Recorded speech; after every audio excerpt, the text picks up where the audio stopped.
Hello and welcome back to another stream. So we'll start off with the audio. Let's just check that our audio is okay before I get underway. So if there's anyone in the chat, yeah, just let me know what the audio is like.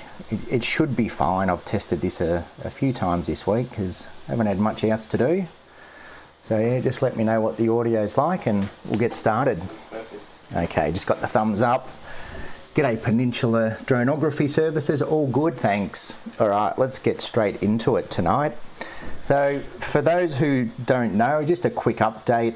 I've pretended I was young again and I went out windsurfing last weekend and attempted to do a jump and didn't land quite properly and fractured my ankle. So no live streams for a little while, not out in the field anyway. So yeah, a bit annoyed that I did that, but you know, sometimes these things happen. We do stupid things. So yeah, fractured ankle. So I am still planning to do a live stream. G'day Pam, how are you? G'day Ultimate. So yes, today we're going through your photos because I haven't got any of my own.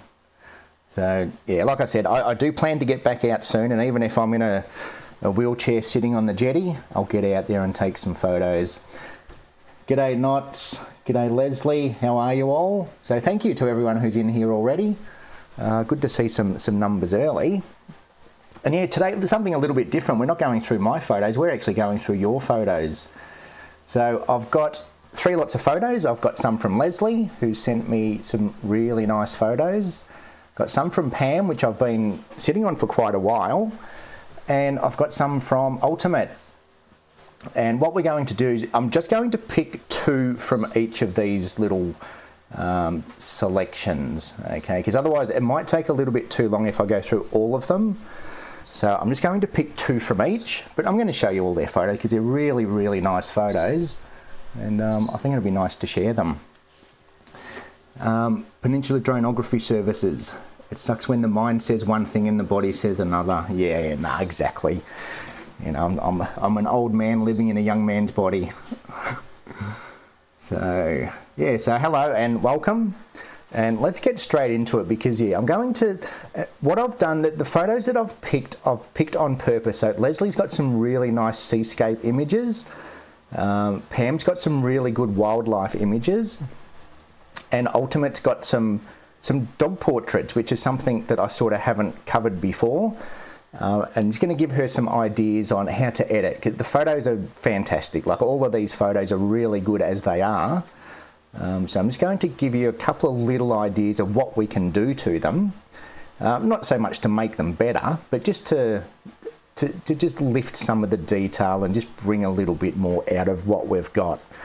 Okay, so let's start with Leslie's because, you know, seascape is kind of my specialty and that's what I'm better at than the other 2. So let's go. Oh, actually, I just thought of something. Just bear with me for 1 second. Where is it? Let's go into here. This might make everyone's life a bit easier. Okay. I've got a little highlighter. So now, every time I click, you'll see a little green box appear. And if I right click, it'll be red. Okay, so it should just help you follow along. And now you'll be able to see where I'm going a little bit easier. Okay, so yeah, let's click that. Tell me how that goes anyway. I think, look, it is a bit annoying when it comes to masking things out, having that dot there. But it will be much easier for you to see where I'm actually going. And then, yeah, every time I click something, you'll see it light up in green. And if I'm right-clicking, you'll see it light up in red. Okay, so just a little quality of life improvement there. The mouse is so much better. Yeah, it's one of those things that when I make my smaller videos, it was annoying not having the mouse. I had to zoom in and create. Anyway, we've got it, and we'll see how we go. So while we're here, let's just quickly go through Leslie's photos. So this was actually the first morning I ever did a shoot to print session. So what we did, we all went out. I asked the weather gods to put on a nice sky for us, and they did. So we all got some really epic shots. And these are a few of the shots from that morning. And look, there was a lot more where the sky really went off, so we had a good morning. This is one where Leslie took this all on her own. She did this without any help, and I really like this, really like this image. And again, like I say it 1,000 times, but a good photo is a good photo. You don't need to do much to it. Okay, and Leslie's photos here, they are really good starting points. Okay, all I've done, I've applied my seascape preset, so we will reset it back to default. But yeah, all I've done is applied my seascape preset. I think I just warmed that up. But yeah, we'll go back and we'll just sort of have a bit of a play around. Okay, a Milky Way shot over the cane fields. So another really nice shot. We had cars driving past in the background that was a little bit annoying. Now this one here, this is pretty special. This is, we've got a rainbow at night time, and this is actually created from lens flare. So we had torches and there was cars in the background and all sorts of things going on. And Leslie's done this a few times where she's got this rainbow effect at night time over the Milky Way, and it looks really cool. Okay, so I just thought I'd show you that one. Now I've done plenty of other videos on Milky Way edits, so we'll leave that one. And then of course we went out and we got the comet just before I broke my ankle. We managed to get out and get a few shots of the comet, so that was pretty cool as well. And yeah, look, I don't even know how to edit it myself yet. It's one of those photos. I've never taken photos of a comet, so sort of still working on my photos. I'm not sure what to do with them, you know, just to edit them. So let's start with these two. So I've selected two. Okay, so really nice photos, Leslie. You've done really well. And Leslie's come a long way since we first met. She's come a long way with her photography and really sort of understanding it all now, and it's making a lot of sense. And even her editing, she's doing really well. So yes, well done, Leslie. Okay, so this image here, let's just reset that back to our raw file. I'll reset these back to our raw files. And as you'll see, they're very flat, okay? And that's what raw files are. They're very flat, lifeless. So we're just going to bring them to life a little bit. So I'm not going to use my presets for these ones. We'll start from scratch. And the first thing I like to do, any sort of sunrise or sunset, what I do is I change my profile to Adobe Landscape. Okay, that's just going to boost our dynamic range a little bit, add a little bit of color, just give us a slightly better starting point. Okay, again, it's very blue, so I'm just going to manually change our temperature just to warm it up a little bit. Okay, so somewhere around about there. Okay, and the way I edit, I just do some very basic adjustments to start with. We're just going to bring down our highlights a little bit. Yeah, something really interesting I want to show you here too. So let's bring our highlights down. Now, I know Leslie's shooting with a Nikon D7200, which is a crop sensor. So the dynamic range isn't quite as good as the full frame sensors, okay? So all that really means is you just don't push these sliders as far, okay? So shooting with a full frame sensor, you get a larger dynamic range, generally speaking. So, you know, you could probably push it up to 60 or 70%. So with the smaller sensors, all you need to do, just don't push your sliders quite as far.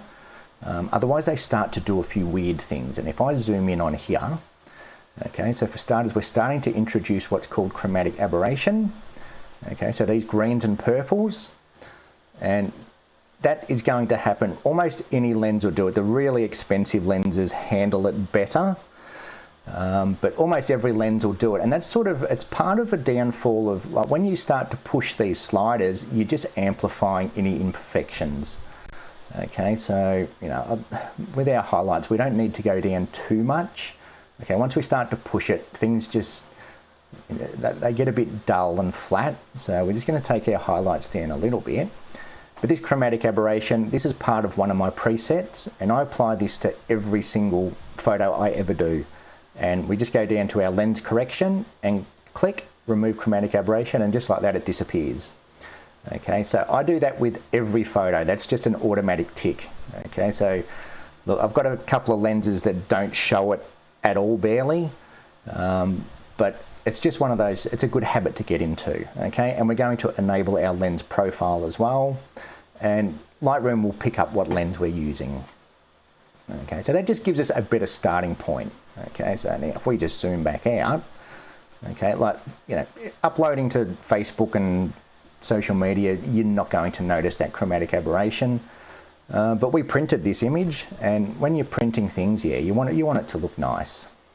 Okay, and the lens profile correction, again, it's just going to straighten out the horizon a little bit, take away any imperfections in the lens. And this one, yeah, it's pretty subtle adjustment, but it's one of those things I always do my lens correction, especially with landscapes. Okay, so yeah, highlights, we don't need to bring it down a lot, because what we're going to do an exposure blend. So we're going to bring in, because we don't have quite the dynamic range of a full frame sensor, we're going to bring in some dynamic range manually. Okay, so rather than just pushing these sliders as far as we can, we're just going to bring them down a little bit, just get to like a decent starting point. Okay, same with shadows. If we go too far, things just start to get very pixelated, adds a little bit of noise. So I never push my shadows to 100%. Okay, we just want to, you know, it's a kind of a contrasty image anyway, so we don't need to lift our shadows too far. We're just going to bring back just a little bit of detail. And then once we do our blend, then we'll get a bit more detail back into it. Whites and blacks, I'm going to leave them as they are for now. We'll introduce some black and white with some more local adjustments. Okay, the only other thing I'll probably do is just straighten our horizon. Okay, so we'll just get that a little bit straighter. And that's about it. If anything, I might just bring it in a little bit from the edge. We've got a lot off to the left. Now, I wouldn't call it wasted space, but you know, let's just make the peer a little bit more prominent and just fill the frame a little bit more with our peer. Okay, so that's a good starting point where we are now. If anything, we might just add a little bit of contrast. Okay, and what I want to do is I really want to bring out some of the detail in this sky, because this sky, there's a lot more detail in there. And this is where exposure blending can really come in on its own. Now, I don't like to use the sky tool in Lightroom. I just don't think it does a great job. It's okay, but look, you can't beat Photoshop for exposure blending. So that's what we're going to do. We're going to bring this into Photoshop, and we're going to do an exposure blend and just do our finishing touches in Photoshop. So if we select our thumbnail down here, right click, edit in, and edit in Photoshop. So that's going to open exactly what we've done straight into Photoshop. So yes, proud of you, Leslie. She's done well, she has. It's a really nice photo, this one. In fact, I've got one almost exactly the same as my profile picture. So the fact that she's taken a photo almost the same as mine that I'm proud of, yep, she's done well. Okay, really nice photo. Okay, so now this is our starting image that we've got in Photoshop.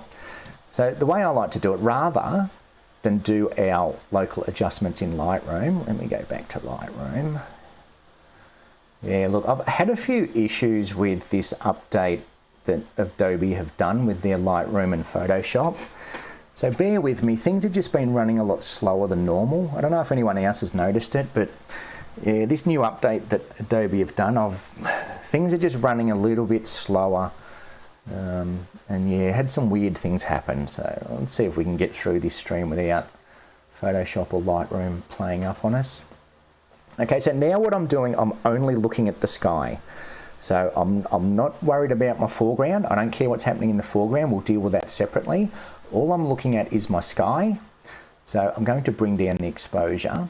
So this is, you know, rather than bringing down our highlights to get some of that detail back, now it's time to get our two exposures. So I'm just going to bring down the overall exposure. Okay, I might just add a little bit more contrast.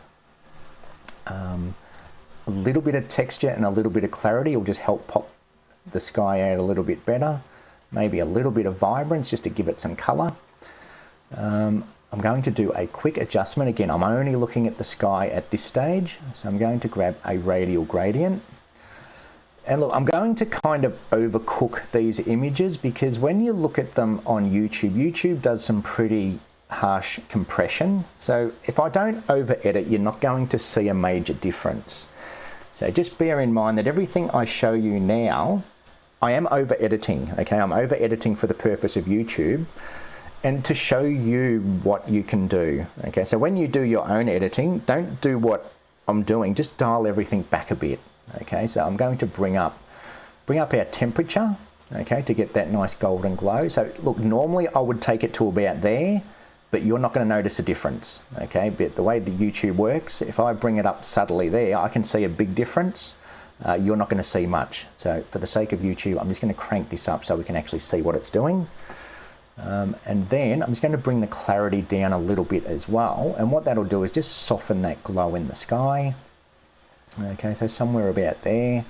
And now what I'm going to do is I'm going to bring that into Photoshop.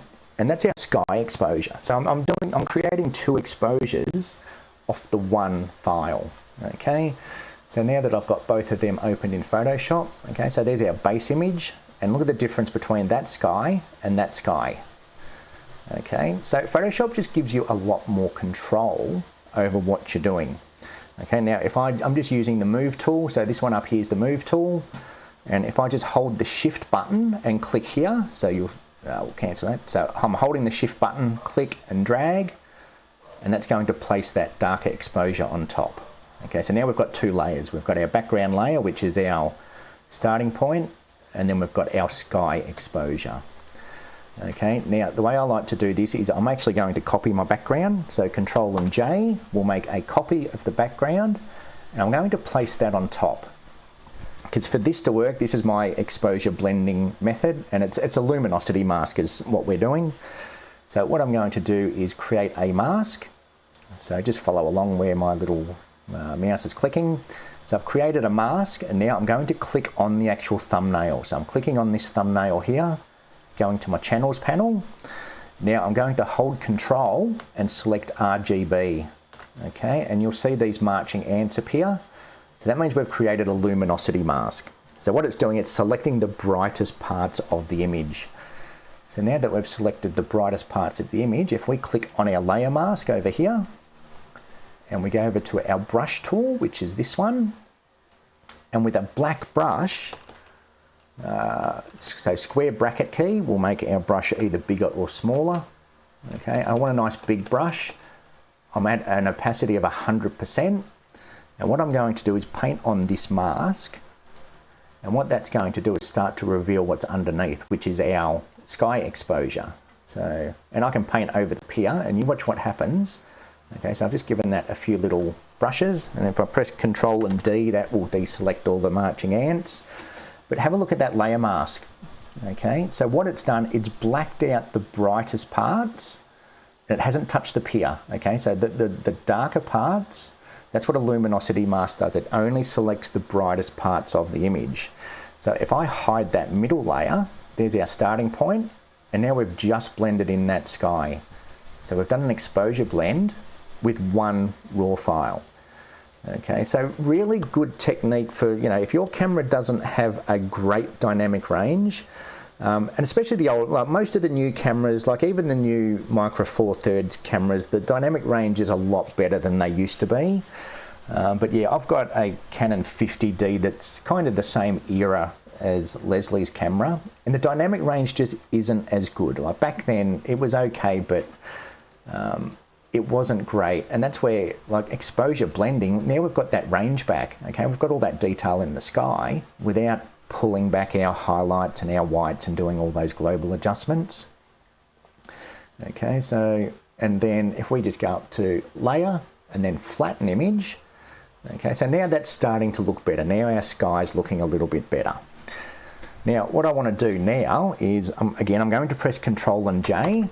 So I always like to make a copy, just so, if I don't have a copy, for example, let's get rid of that, and I start to do some edits. I'm just going to, for example, do some levels, just sort of play around with a little bit.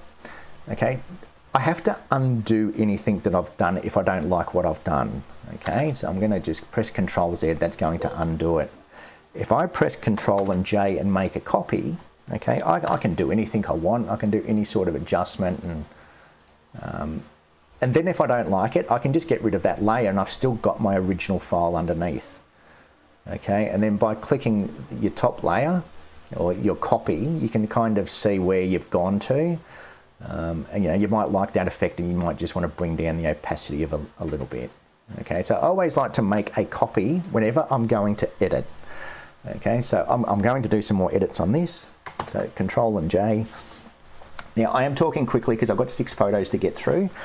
The next one is going to be a little bit easier because yeah, I'll try and keep the next one in Lightroom mainly.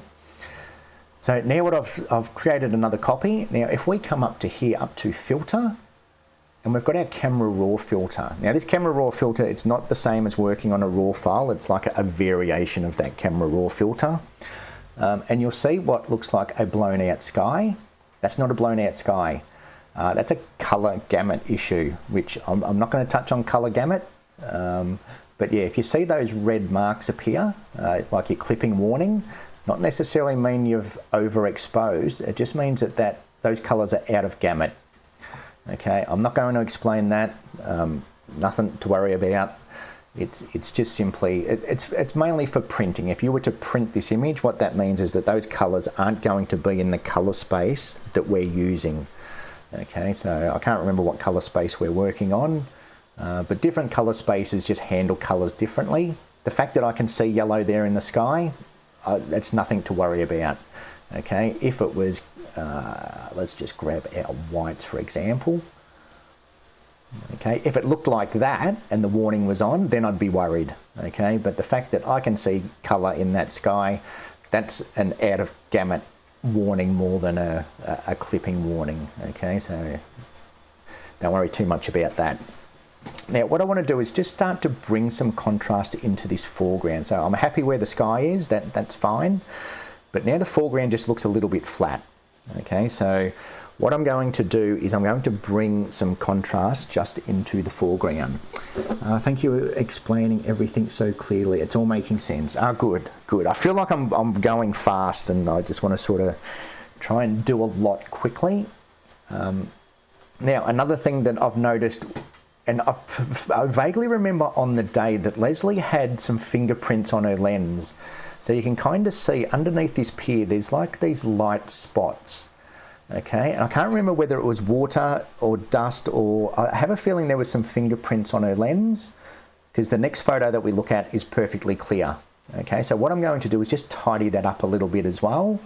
And that, especially for landscape, seascape photographers in particular, getting any sort of water or dust on your lens and you're shooting into the sun, you're going to see some pretty horrible effects appear. Okay, so we'll tidy that up a little bit. But what I really want to do is just bring some contrast into this foreground. Okay, so now that I'm in my camera raw filter again, very similar to what we do in Lightroom, I'm going to grab a radial gradient and I'm just going to bring it from the bottom up. And rather than just crank up the contrast slider, okay, that's going to make everything a little bit darker. What I'm actually going to do is just bring up my whites, okay, and now, so we're still keeping, you know, all the texture in the sand and we're still keeping some darkness about it, but now we're just bringing up the whites, okay, we're just adding a little bit more texture, where clarity is just going to kind of darken everything down. It's going to push everything both ways. It's going to increase our darks and increase our whites. It's already dark enough. I just want to bring up the whites a little bit, okay, and that's going to add some contrast to our foreground. And again, we could probably add a little bit of texture, a little bit of clarity, okay, and as you see, the clarity sort of, yeah, don't get carried away with that slider. Again, like to my eye, I'm only bringing it up very subtly. You might not see a massive difference. Okay, and then maybe we will just darken it down just a tiny bit, just to lead our eye out a bit further. Okay, and this is why I create a copy. So now that I've done those adjustments to my copy, okay, at any time I can hide that.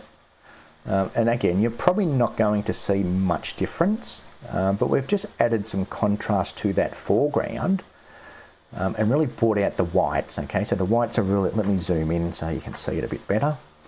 Okay, so that's just a little bit flat, and just by increasing our whites, look at all that texture and sharpness we've brought in. Okay, And that's about it. That's all I really need to do. So again, I'm just going to go up to layer and flatten image. Oh yes, we'll deal with these. Okay, so what we're going to do over here, we can just sort of see these spots on the pier that are just a bit white and washed out. Okay, so if we go down the bottom here, we've got all our adjustment layers, and what I'm going to do, I'm just going to grab a levels adjustment. And levels adjustment, this is our histogram, so the right is our white, so if we bring that down, that'll increase our lights, and the other side will increase our darks. Okay, and if we grab it in the middle, that's our midtones. Okay, so the level slider, nice easy one to work with. So what I'm going to do is I'm going to grab my darks and I'm just going to make them a little bit darker. Okay, until I can until it's almost black. Okay, whenever you create a adjustment layer, it also creates a layer mask. Okay, so now what it's done, if I hide that, okay, there's our original image, and now it's laid this mask on top of our image. Okay, now what I want to do is I want to invert that mask. So if I press Control and I, that's going to invert that mask. So it's blacked out everything that I've just done. But what I want to do is I'm going to zoom in over here, and all I really want to deal with is this part. So what I'm going to do is grab a brush tool, change it to a white brush. So either we can press X on the keyboard or alternate between black and white.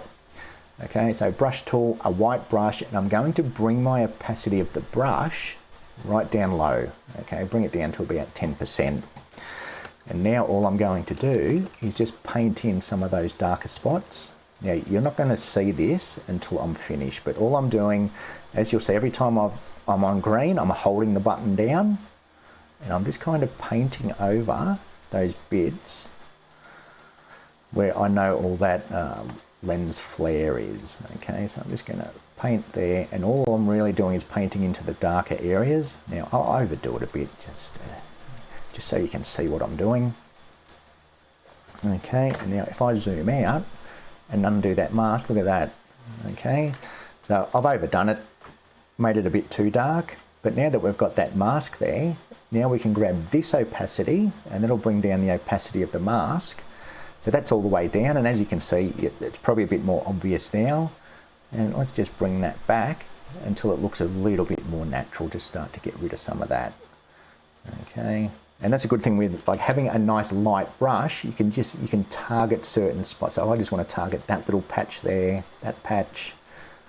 Okay, you can just target little patches to make it look a little bit more nicer. All right, so there's our before with that lens flare, and we've just sort of darkened down that little bit.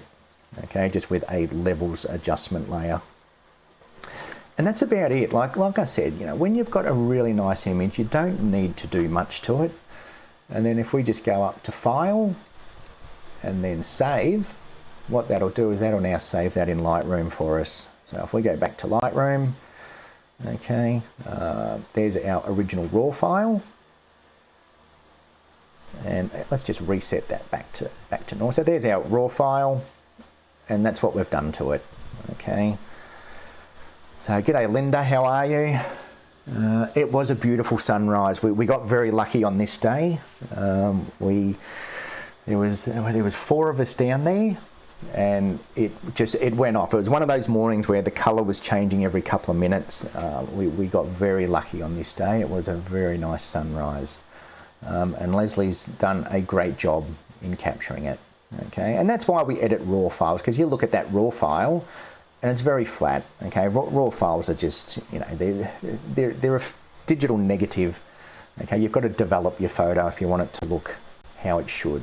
Okay, and the way I see it is the camera's captured all the information. Okay, if we look at our warnings up here, and she's exposed it absolutely perfectly. She hasn't clipped her highlights, she hasn't clipped her shadows. Everything is perfectly exposed. So technically we can get all that detail back, you know, pretty easily. Okay, so everything's exposed absolutely perfectly. Makes it much easier to edit when you've got a good exposure to start with. Okay, so that's the first image. It's taken me half an hour to do one image. It could be a long night. Now the next ones, I'll make these a little bit quicker. Again, this one exposed perfectly. Okay, if we check our clipping warnings, okay, even the shadows are under control, the highlights are under control, okay? If your histogram kind of looks a bit like this when you bring it in, okay, that's when why isn't our warning on? Yeah, so let's just reset everything.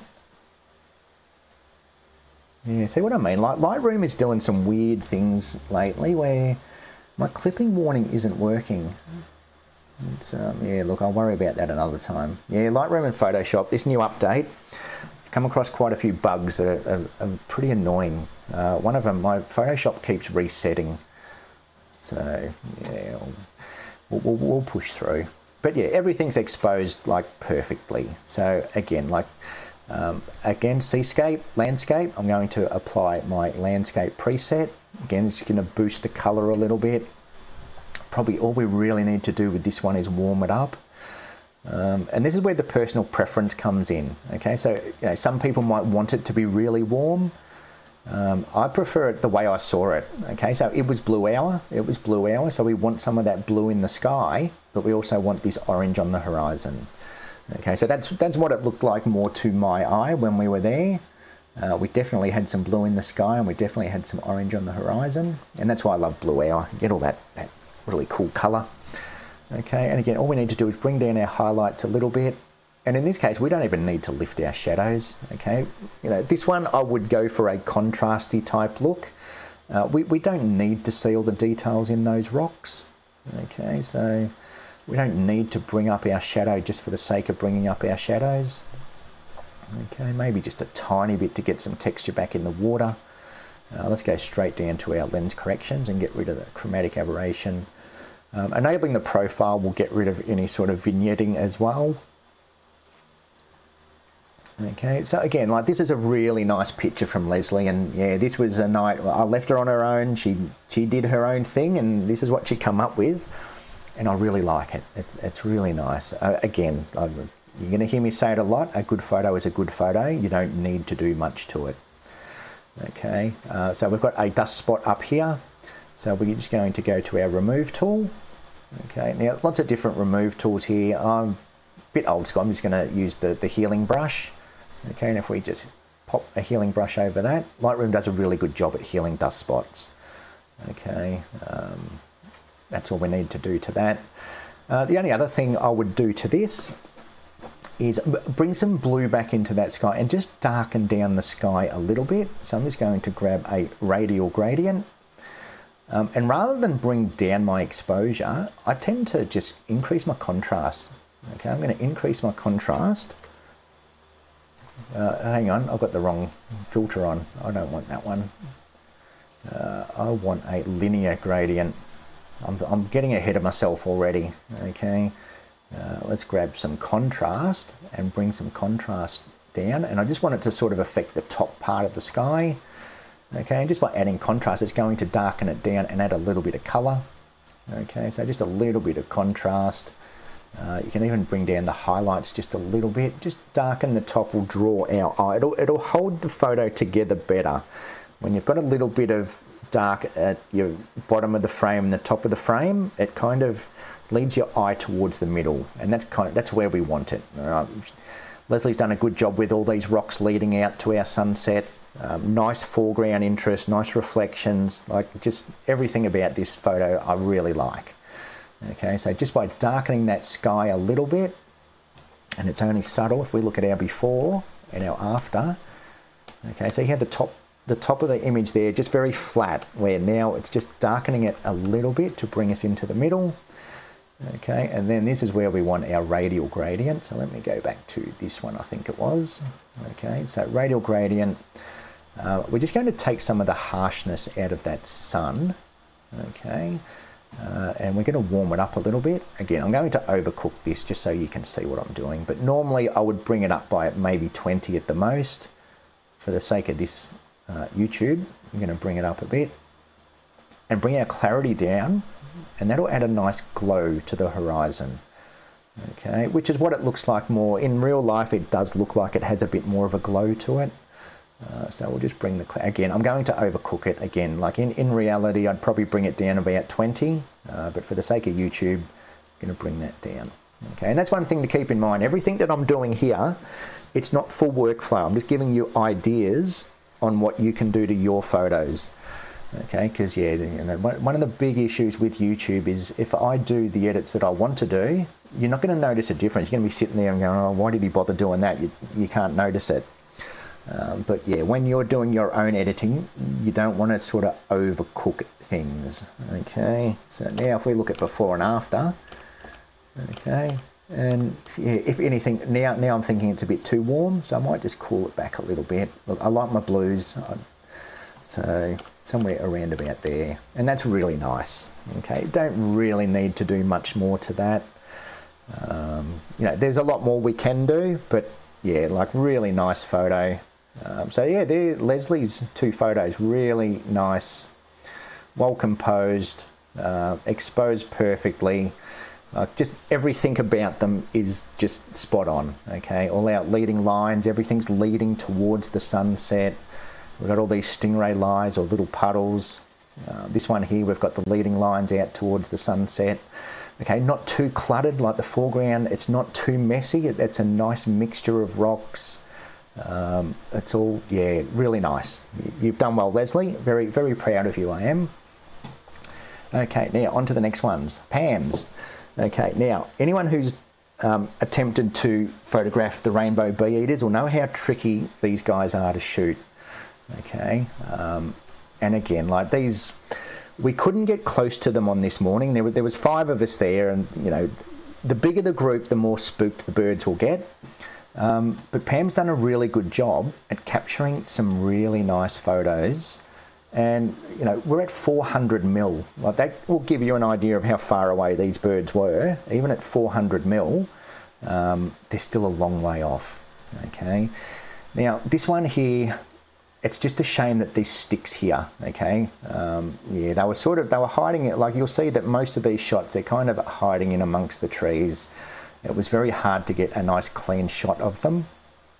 And that's wildlife. Okay. There's no secret to wildlife. It's you've just got to kind of sit and wait and hope that they find a clearing, which this one is almost perfect. We just got that stick there. So yeah, really nice shot. Okay, if anything, just lift our exposure. But let's deal with the ones that I want to deal with, because I'm going to show you something pretty cool with these ones. Okay, so again, she's done really well. Pam's done very, very well. And this shot here, I love this shot. And again, all these sticks, we're going to remove all of them. Okay, so perfect, 450 mil. That is sharp as, okay, that is super sharp. I don't know how well you'll see it on YouTube, but trust me, that is a very sharp image. It's got a little bit of noise, but with some noise reduction, we're going to enlarge this. I'm going to show you how we can apply our denoise and enlarge it and get rid of some of those sticks. Okay, and this shot here is kind of backlit, so if we try to bring up our exposure, we sort of blow out the sky. Okay, so again, this is one of those ones where it's sort of that fine line between, do you want your sky bright or do you want to bring out the details in the bird? Okay, so I think like, yeah, it's sort of somewhere in between. And what we're going to do is, yeah, this is where I've had some issues. This denoise, I'm just going to use the denoise in Lightroom. So bear with me, because yeah, everything's running extra slow. I think ever since this Photoshop Adobe Camera Raw update, everything seems to be running a bit slower. Now I love the new feature in Photoshop. I think it's just so much easier to work with. Okay, it doesn't zoom in as much. I've already had a bit of a play around with this image, and I think sort of the denoise, actually I'm going to go up to 60% for this one, and then enhance. It's telling me it's going to take 11 minutes. Let's hope it doesn't take 11 minutes. This used to take about 20 to 30 seconds. In the old version, this was, yeah, I used to be able to get a denoise done in around about 20 to 30 seconds. And now, since this update, surely it's not going to take 11 minutes. Anyway, so yes, thank you to everyone who's here. And yeah, all the girls that have sent in photos should be very proud of what you've got. There's some really nice photos. So you've all done well. So these ones here, wildlife photos, Wildlife cropping. Cropping is a wildlife photographer's best friend. Okay, it's very rare that you can fill a frame with wildlife, especially the bee eaters. Okay, they are a very flighty bird. They move around a lot. You don't have time to compose a shot. You've just got to get the shot. And that's kind of what I was teaching the girls on the day, is just capture them, and then we can recompose later. And crop in, and like, as you can see, even at 350 mil, and I think we even got up to 600 mil at one stage, because Pam had the is it the 150 to 600, and even then it was hard to fill the frame with these birds. Okay, so the denoise is done. That wasn't too bad. Okay, let's zoom in. Oh, it didn't work, or did it? Oh no, I'm on the wrong file. There it is there. Okay, so just to give you an idea, it does a good job. The denoise does a good job. Okay, so this one here, yep, like I said, cropping is our best friend. And now we can compose, and that's part of the secret with wildlife. So, as a general rule, we want our subject to be looking into an open space. Okay, so we don't want our subject on this side. Okay, because then we've got all this over here, which is basically nothing. Okay, and it kind of, you've probably heard the term of being taken out of a picture. And this is what I call being taken out of a picture. So the bird's looking this way, so we want to see where the bird's looking. Okay, so in other words, we're being taken out of the picture because we want to see what's happening over here. We don't need to see this. Okay, so that's what, you often hear the term, it's a nice photo, but I feel like I'm being taken out of the picture. Okay, and that's what that means. It's taking you as the viewer out of the picture. You want to see what's happening over this side. And that's a general rule with people, animals, anything that's kind of looking. You want to frame it up so they've got some space. It's looking at a bunch of sticks. So, but that's a general rule of photography and eyes, the way the eyes work. You want to leave space to where the eyes are looking. Another thing we could do, if you go into your crop mode, okay, in crop mode in Lightroom and press X, that'll change it to a portrait. Okay, so that's just another cool little tip for you. And like this could work well in a portrait as well. Okay, so again, look, probably portrait does work better with this one. Okay, because then we can if we can eliminate as many distractions as possible, we get a nice clean shot. Okay, and as you can see, we've still got plenty of detail there. Okay, I think this is the Canon 80D we're on now. So the Canon 80D, another crop sensor, which is ideal for wildlife. Okay, so crop sensor and wildlife. Okay, noise 400, not an issue. Just lets us get in closer, and there's still plenty of detail there. If I press Control and I, we're down to 2000 by 1400 pixels. Okay, so that's, in general terms, that's very low resolution. But I'm going to show you a trick. Now, in here, okay, if we were to right click and go to enhance, you've got a few different options. There's your denoise button. There's also a super resolution, but you can only apply one or the other. You can't apply both. I'm going to show you a little bit of a hack how we can apply both.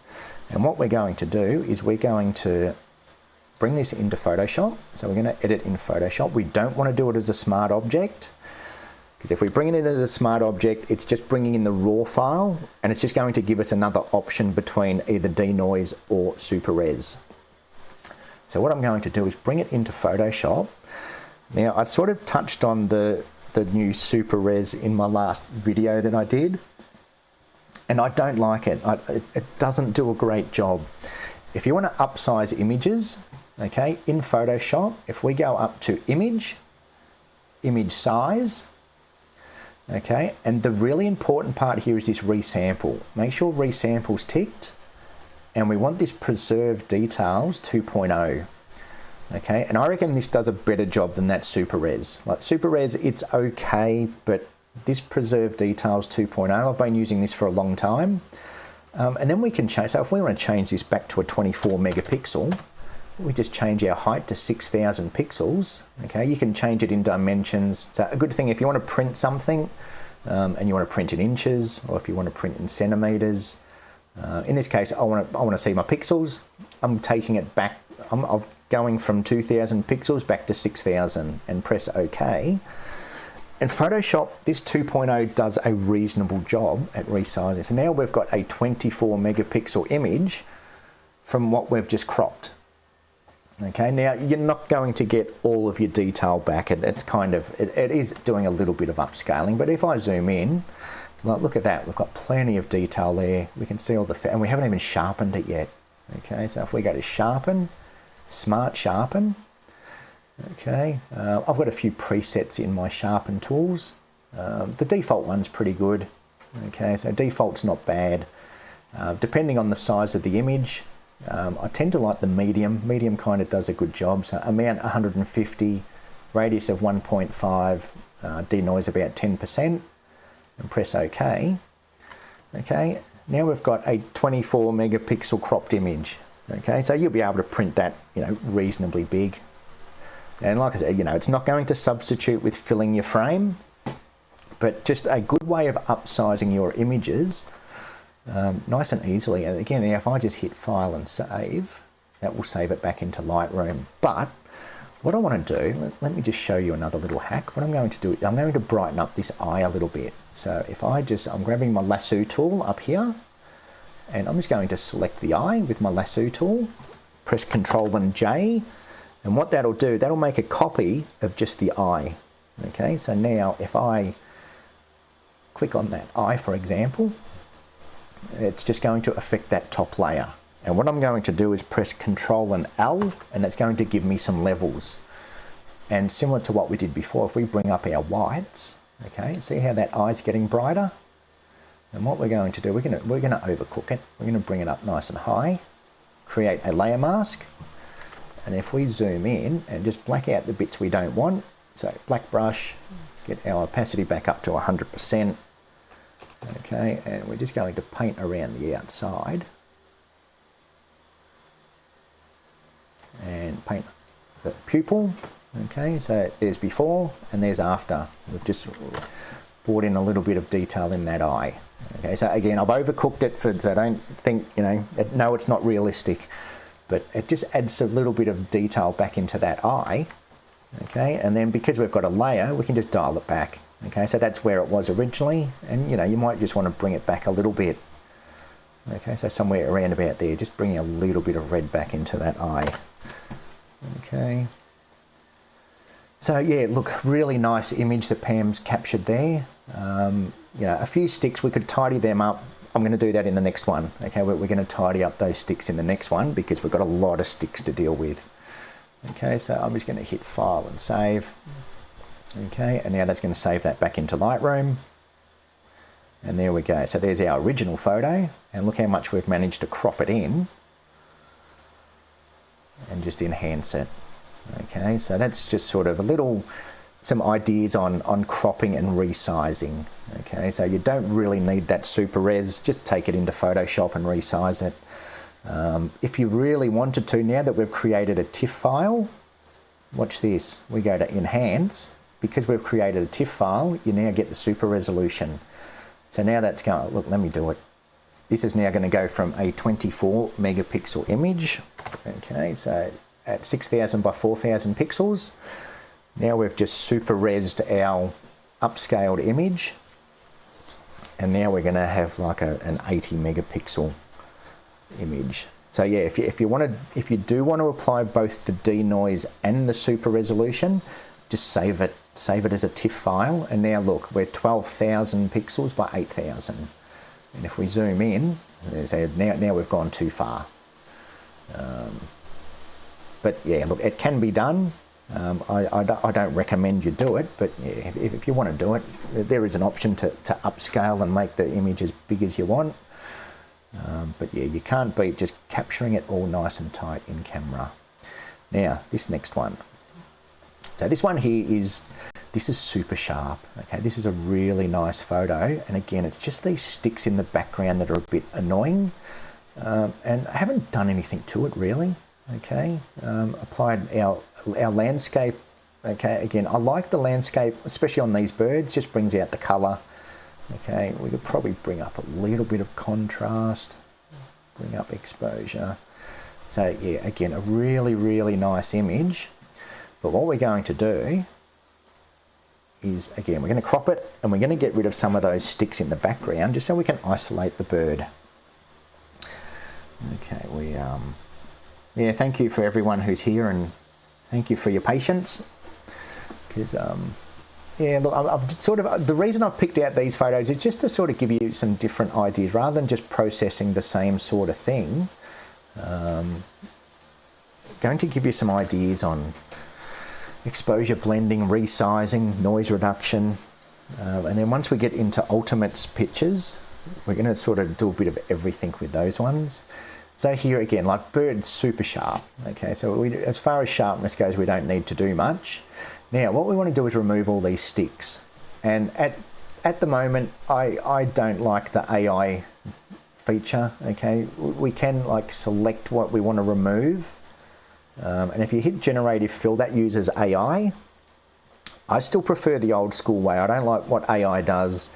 It's giving you a low resolution. So if this was a full resolution image, you're going to notice a significant drop in resolution of all the bits that have been affected by AI.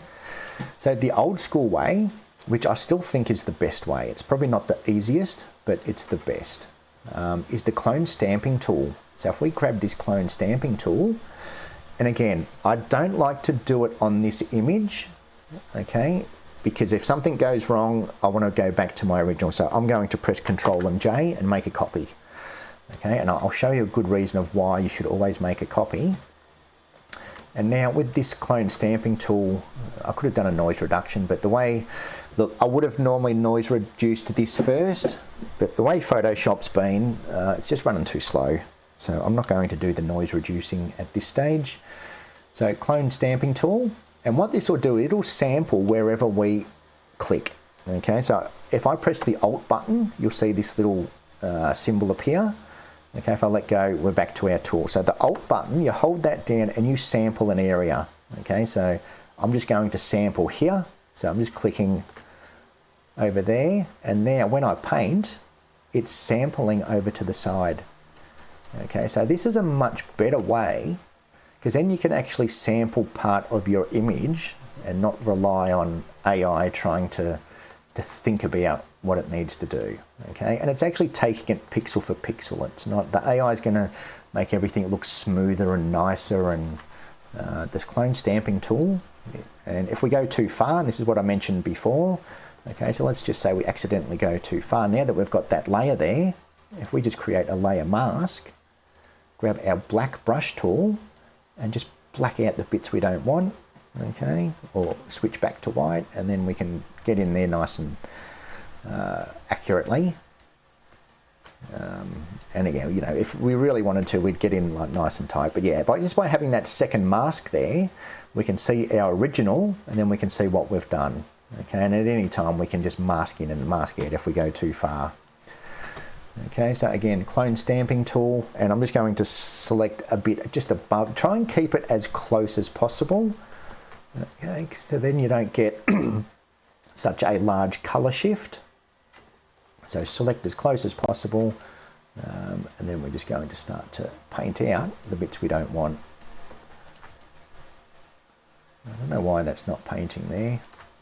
Like I said, Photoshop's doing some really weird stuff lately. So yeah, that's the clone stamping tool. You select which parts you want to copy and paste it straight over the top. Okay. So again, another really nice image by Pam. And unfortunately, yeah, with wildlife, and look, I spent a lot of time out there with these birds, and I got maybe 5 or 6 shots that I was really happy with, out of hundreds, literally hundreds of photos. Yeah, I don't know why it's not pasting there. Very, very odd. But yeah, you sort of get the idea of just, yeah, that clone stamping tool. Just sort of select an area and then you can paint it out. Now, another thing we can do, and this is kind of a cheats way, up here we have our eyedropper tool. So that eyedropper tool, if we click on that, we can sample any color. So because this background is fairly blue, nice clean blue, we don't have any cloud. When you've got a nice clean background like this, we just click that eyedropper tool, and you'll see down here where we normally have our black and white brushes, okay, now we have a blue brush. So what I've done, I've sampled that background, I've sampled that blue, and it's created that color. So now if I go to a paintbrush, and again, let's do Control J, and what I'm going to do is I'm going to paint over the whole image, just like that. Okay, paint it over the whole lot, but I've still got my bird underneath. Okay, and then if I create a layer mask, I'm just going to reduce the opacity a little bit. Okay, actually let's do it the other way. Okay, if we click on this layer mask and then hit Control and I, it's going to invert the mask. So now it's blacked out that blue that we've put over the top. Now if we just grab a white brush, okay, white brush, and we can just start to paint out all those bits we don't want. Look at that. Okay, and then again, you know, make your brush nice and small and you can get in there and, you know, get it nice, get it looking as best as you can. Okay, so that's sort of, again, just an idea.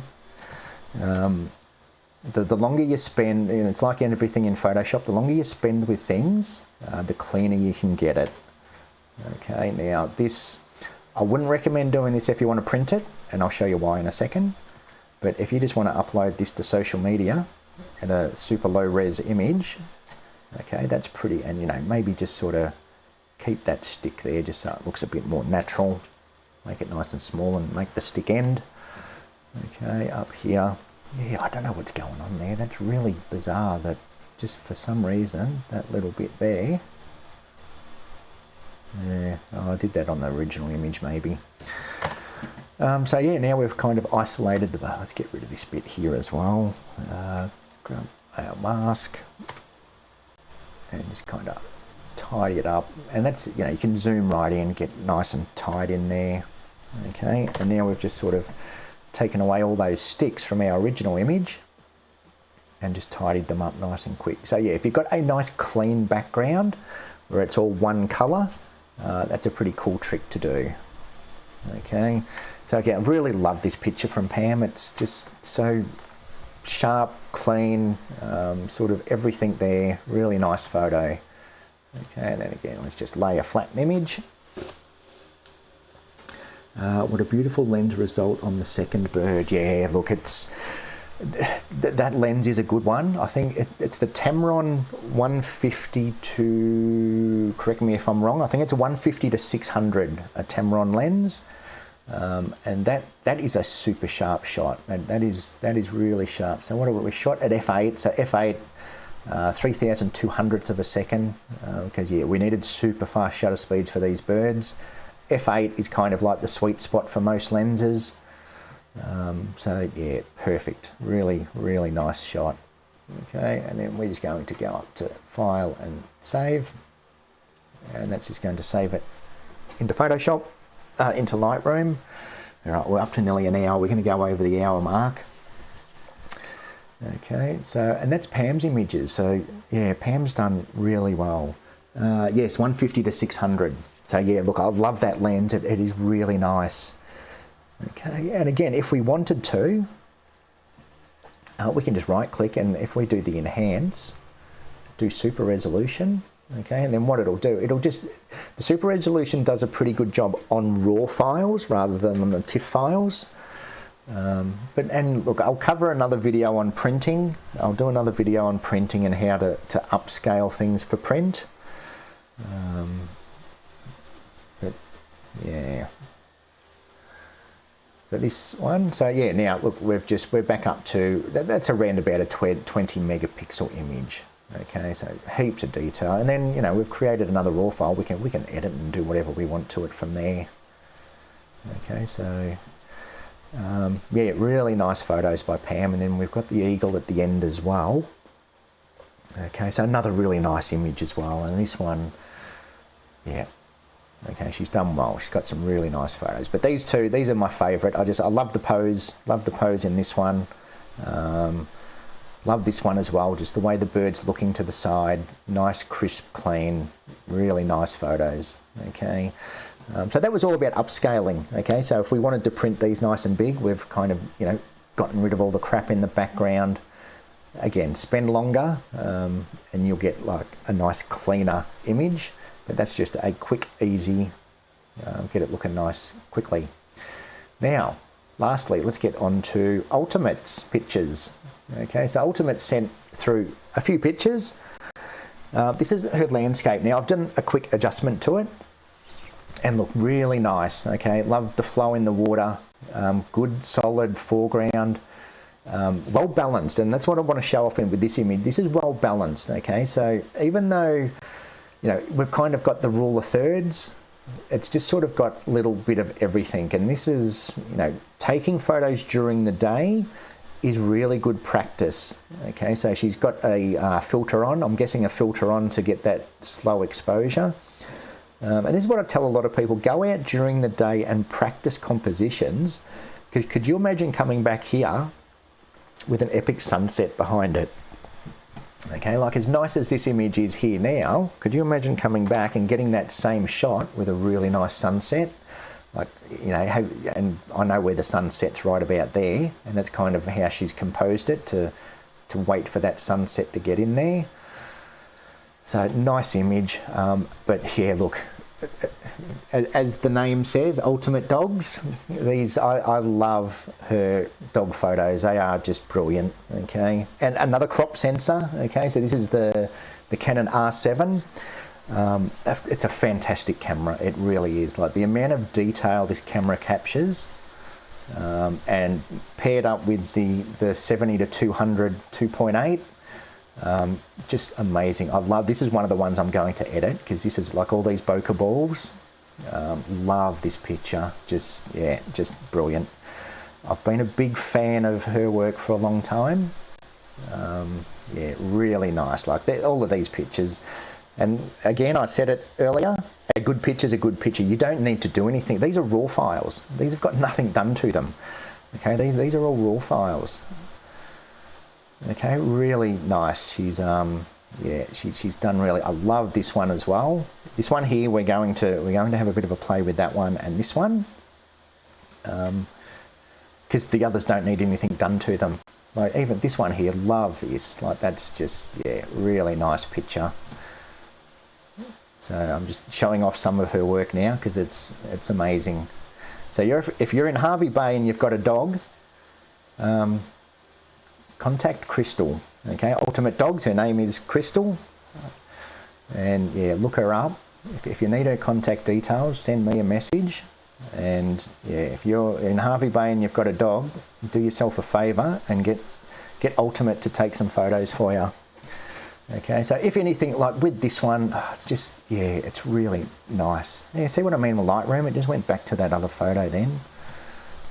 Amazing photos. I just want to show off these photos. They're really nice. Okay, if anything, I'd probably just crop it in a tiny bit. Okay, let's get the dog to fill the frame. Okay, get right in there so we can see what's going on. Okay, this is a raw file. Can you believe that this is a raw file? You don't need to do anything to it. Really good. Anyway, enough drooling over these photos. Let's start editing them, because we've hit the hour mark. Now this one here, I'm going to do a little bit of a combination of exposure blending, because what I want to do, I just want to get back some of that detail in the sky. And again, it's a raw file, so it is a little bit flat. Like, you know, if you can call that flat. Okay, we're going to use the Adobe Landscape, because if we just go to, where was it? It was probably shot, I don't think it was neutral, but yeah, look, Adobe Landscape, it just works well for animals. Okay, I tend to use it a bit for animals because you do want to boost the color a little bit. Doesn't work so much for people, because generally you want to take color out of people, you know, reduce the reds and yellows. But yeah, I think for wildlife and for animals, Adobe Landscape is a good one. Okay, if we go to portrait, for example, so everything's just flat. Okay, really, really flat, where landscape just adds a bit to it straight away. Okay, now a really cool little look. Honestly, I don't need to do much. If anything, just bring down the highlights a little bit. Be careful with shadows, especially with black dogs, black birds. Lifting the shadows can kind of just wash out some of the blacks. Okay, I don't like to introduce blacks because, as you can see, then it literally introduced blacks. Okay, so I'll show you a little trick we can do with that later.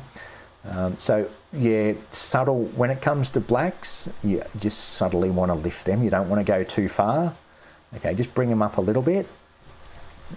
But what I'm going to do is basically do two edits. I'm going to do one for the dog and then one for the background.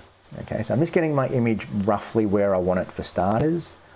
And this is one of those, yeah, look, the Canon 70-200, you probably don't even need to worry about chromatic aberration, but let's just have a quick look anyway. And they're already ticked. Oh, that's interesting. Okay, so I think that's a mirrorless thing. I think with the mirrorless cameras, it does affect your RAW file. So if you set that in camera to do your lens profiles, I think it actually stamps it into your RAW file. So that's good. Okay, so then we don't even need to do that. That's already stamped into the lens profile. Okay, but yeah, look, you know, and that's what I talk about with the expensive lenses, and the 70-200 is an expensive lens. You're not going to notice a lot of difference. Okay, they're very good lenses. So we don't need to do much to this.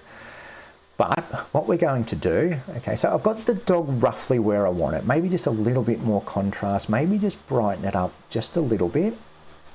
Okay, I don't want to go too bright. It's kind of a fine line between going too bright. I want those blacks to be black. So maybe just a little bit, just so you can see what's going on. And if we go up to our masking tools, and we're going to select subject, and let's just see what sort of a job this does. Now, that's a little bit of a spoiler. I have worked on her other image because I did have a bit of a look at these images, so I didn't go any completely blind. And this masking tool does a pretty good job, but it doesn't compare to Photoshop, so we're going to Photoshop as well. So it's done as you can see, it's done a really good job. Okay, it's selected our subject almost perfectly. Okay, but in this case, we've already sort of done our edit for our subject, so we don't care too much about the subject now. We've got the dog where we want it. So what we're going to do is we're going to invert that mask and select the background. Okay, so now. And that's why, yeah, almost doing two exposures. So my first exposure, I'm just looking at our subject. Okay, and whether it's people, portraits, that's the first thing I do is I get my subject where I want it, and then I start to deal with the background. Okay, so background's always secondary. And again, rather than just bringing down the exposure, oh, look at that. That's, yeah, okay, that's done a really good job. Okay, don't go too far. Okay, as good as it is, it's again, like I'm noticing it. If I bring it down by more than a stop, then I'm noticing a significant, especially around the water. Okay, so again, it's all about being subtle. So we're just going to bring it down a little bit. I'd rather bring down my highlights. And this is a cool little trick. If we bring down our highlights, so see how we're bringing, I'm going to bring this all the way down just for the sake of this video. Bring our highlights all the way down, but then we're going to lift our whites. Okay, and that's going to add some contrast back to it. Okay, so now, oh, cracking up. Look at our before and after. Okay, so rather than just reducing your exposure, exposure is going to take everything down. It's going to take all your whites down. It's going to take all your highlights down. It's going to do the whole lot. So, you know, we want to keep all this whitewash. We want to keep all these bokeh balls. So by reducing the highlights, it's taking out the brightest parts, and by lifting our whites, it's targeting all the white water, the white splashes, and bringing them back out. Okay, and then, you know, probably even add a little bit of contrast, because contrast is color. Okay, and as simple as that, look at the difference between that and that. Okay. And again, like, it's just a brilliant photo. It's a brilliant photo. You don't need to do too much to it. If anything, and this is another very general rule with people, animals, pets. If we just do a little bit of a radial gradient, I'm going to put that in the middle. And again, let's invert this gradient. So now it's selecting the outside of our frame. And again, rather than bring down the exposure, increase the contrast. Okay, so then we're just darkening down the background a little bit and really drawing our eye to the middle of the frame. Okay, so, God, I love this photo. I can just hear my wife saying, why don't we get her to take photos of our dog? Why can't I take photos like this of our dog? Okay, and let's have a look at the before and after. So there's the raw file, and look at that, look at the difference. Okay, now I've overcooked it, and I did have a bit of a word to Ultimate about this, how it's very easy to overcook your images. So always sit on, like, do your first edit, and I'll guarantee you, I'll come back to this tomorrow, I'll look at it and I'll go, oh God, what was I thinking? When you look at something for so long, it's easy to over edit. So yeah, look, I would probably leave it there as it is and then revisit it. And then when I revisit it, then I'll kind of notice things and I'll go, okay, I've gone too far. And I'll explain that a bit more in this next image, because what I'm going to do, I'm going to overdo this, and then I'll show you a really good way of overcooking an image and then just dialing it back. Okay, but that photo, look at that, that's brilliant. Okay, so yeah, if you're in Hervey Bay, hit up Ultimate and get some photos of your dogs taken. Can't wait to try this, thanks. I struggle with the sky and the water. Yeah, so with the sky and the water, it's a good little tip, especially like, and that's the thing, every image is different. So this works with this image, and it just takes time to sort of understand the way highlights and whites work. Okay, so highlights will kind of dull everything down, and then your whites will kind of add your contrast back in, if that makes sense. So they work together, but you can still like alter each one. Okay, and same with your blacks. Like, you could probably see, like I said before, I'll go and look at this again tomorrow, and I'll want to re-edit it. Okay, let's get on to the last picture, because yeah, I could look at this all day. I love it. Okay, so let's just have another quick look. There's the before, there's the after. Okay, really cool. And again, it's probably overcooked, so don't at me for overdoing the image. Yes, it is overdone, but that's just to give you some ideas. And you know, a good little tip, if you do overdo it, let's just click on this mask, for example. We can change the amount. Okay, so we can just dial that back. Okay, and just bring it up a little bit, which is probably where I would be at tomorrow. Okay, I don't like to alter it too much from our original image. Okay, so that's where we had it up there. So I'd probably just dial it back, make it look a little bit more natural. Okay, and that's a great thing with Lightroom. You find what works for you. So I'm just giving you ideas of things that you can do, and then you put your own spin on it. Dial it up and down as much as you like.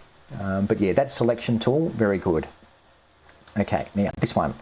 Yeah, this image is brilliant. And again, we had a bit of a chat, and the only way that you can really get, like, her vision was to have the dog perfectly lit up but still have that sunset, and this is where you need a flash. Okay, you either need a flash or an off-camera flash.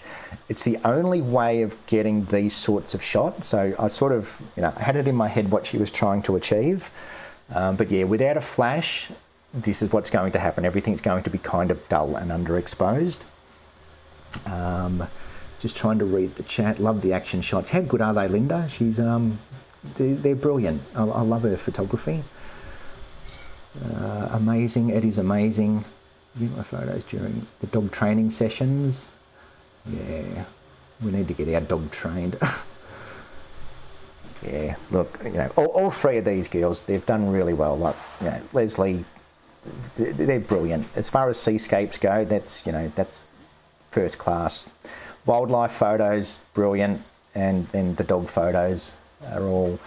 We have some very talented people here in Hervey Bay, so yes, we're it's good. It's good to have a lot of talent, because then everyone learns from everyone. You can sort of get to see everyone's images. Now, this one here, this is going to take like a really. I love this photo. I think this photo is brilliant. And I've got a printed copy of it right in front of me that I'm looking at. That is just, it's magic, okay? Now, this is where, look, like I said before, the only way you can do this is with an off-camera flash, okay? Off-camera flash, light up the dog. The biggest problem with off-camera flash is you're going to get reflections in the water. So, you know, I know, you know, Ultimate loves her down low shots with the water. Getting down low with a flash, you're going to get a lot of reflection, but we'll deal with that another time. But yeah, I love these shots. This one here, okay, let's do what we did before. What I'm going to do is I'm going to select us, actually, let's get the image right first. Okay, so let's just brighten everything up for starters. Okay, we're going to add a little bit of contrast.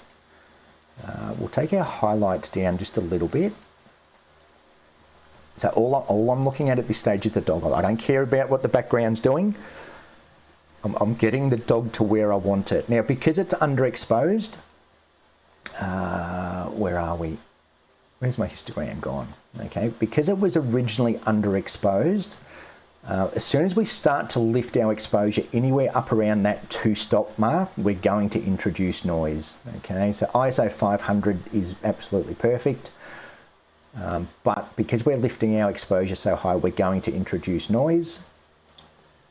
Okay, so this is where the denoise really does come into its own. Okay, and I'm going to give it a quick denoise, and let's hope it takes not 11 minutes like it did before.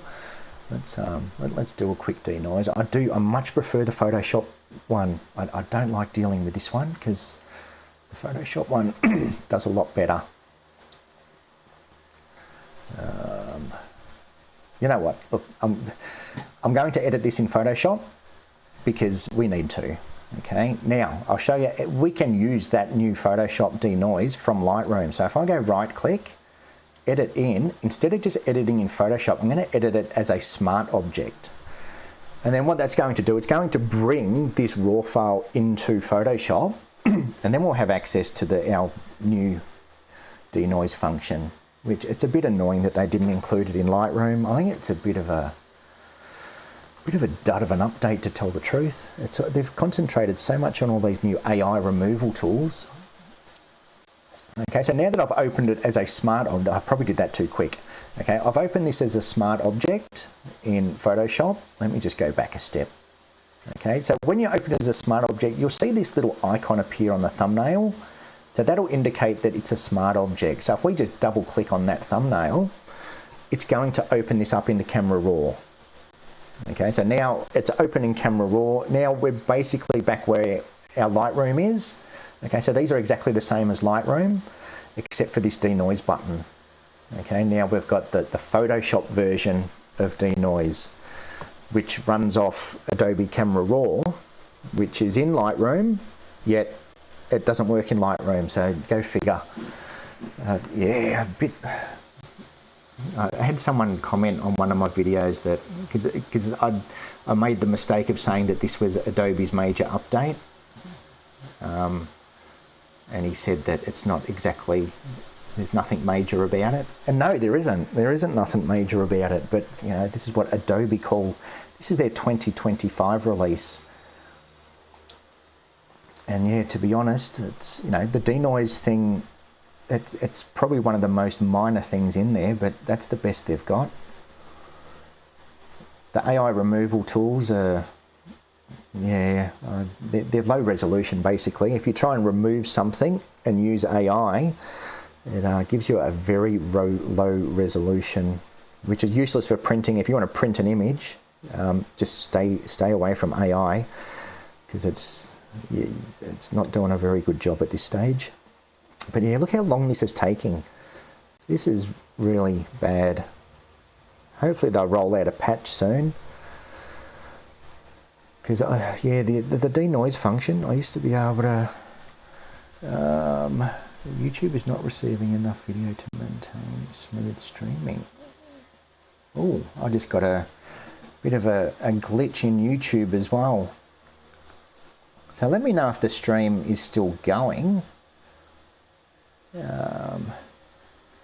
I've never used Photoshop. I really like the way the character is captured. Yeah. Her shots are really nice. I'm just getting an error on YouTube, so bear with me for a second. I think it's... Camera Raw is sucking all the power out of my computer. Stream status poor. So let me know what the stream's like at the moment. I'm getting an error saying that the stream status is poor. So just let me know how it's looking. And yeah, it looks like Camera Raw's just crapped itself. It's yeah, it's ever since this update, it's just not running well. It's not running well, which is a shame because I really want to get stuck into this image. This is a really, really nice image. So yeah, if anyone can just confirm the stream is still running, because my screen at this end looks like it's frozen.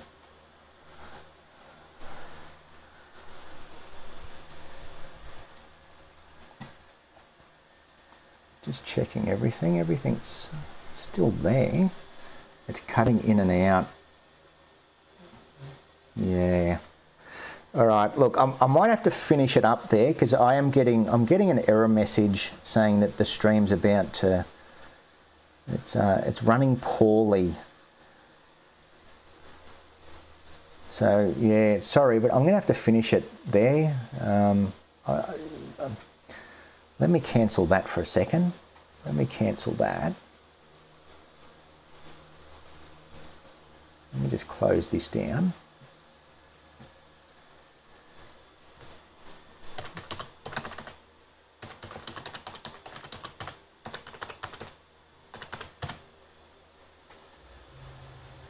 So it would just mean I'm walking around the house trying to get reception. Yeah, no, it's look, I'm getting a poor signal. So look, I'm going to finish up the stream there. What I might do is look, I can't get out into the field, so I'm going to end the stream there and wait till it runs a bit better. I get the feeling that Photoshop is sucking the life out of the computer, and it's we're not getting a very good signal at the moment. So I do apologise for the quick ending. But we will get back to this image, okay? We'll get back to this image. Yeah, that's why I like to try and keep it to